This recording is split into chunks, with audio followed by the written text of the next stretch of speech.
ब्राह्मण सभा अंबरनाथ शाखा महिला शाखेतर्फे दरवर्षी म्हणजे जवळजवळ 30-35 वर्षांनी हा उत्सव साजरा केला जातो महालक्ष्मीचा।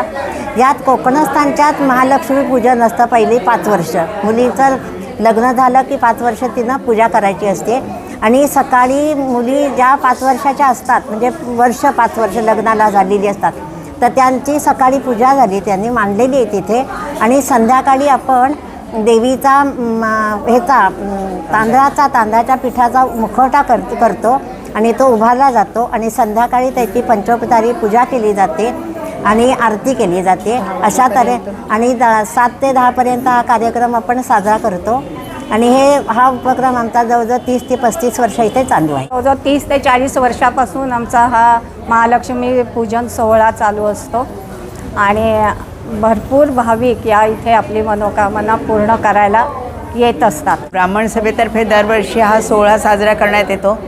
इथे विशेष म्हणजे ही जी महालक्ष्मी बसते हिचा मुखवटा तांदूळाच्या उकडीपासून तयार केलेला असतो आणि ही फक्त 2-3 तासाचीच देवी असते आणि सगळे भक्त इथे भाविक दर्शनाला येतात आणि चांगल्या प्रकारे हा उत्सव ब्राह्मण सभेत साजरा करण्यात येतो। आजपर्यंत दत्त मंदिरामध्ये सगळे उत्सव वगैरे होत होते। मला वाटतं ह्या वर्षीचं जे आहे हे शेवटचं कार्य असू शकेल इथे। पुढच्या वर्षी किंवा पुढच्या वेळेचे जे कार्यक्रम असतील ते बहुतेक दत्त मंदिरातच होतील अशी आम्हाला सर्वांना आशा आहे।